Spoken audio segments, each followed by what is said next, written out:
فيا. انا احط جنبك كيس الشيبسي اخش جوه الاقيكي جايبه كيس الشيبسي تاكليه. دكتور مناعة. ده الدكتور قايل لك ممنوع الاكل، مش ممنوع كل حاجه. انت بقى هسيب كيس الشيبسي جنبك تاكليه. النفس أمارة بالسوء.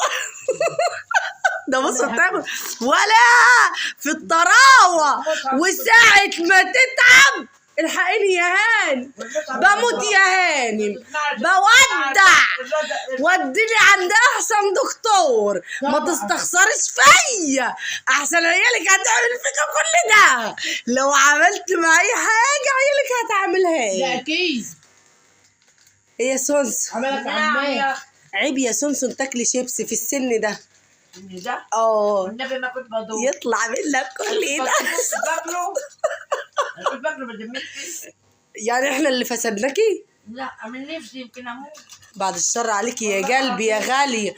اللي من نفس انت بتقولي 3 شهور، ده الدكتور بيقول لك يا سونسون يا غالية يا عيني من جو تاني ان انت 3 اشهر تقطعي الاكل من بعد المغرب الساعة 12 وانت شغالة. ايه وكمان ايه ممنوعات، حاجات ممنوعة خالص نهائيا.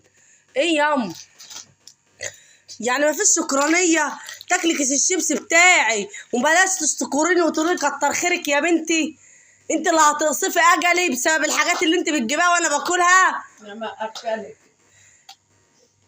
تانية بتمسح البربور بتاع ابنها فيا. ينفع كده يا ناس؟ تعبت اروح فين منكم؟ مش عارف اروح فين منكم يا بشرية؟ كلت كيس الشيبس حالا؟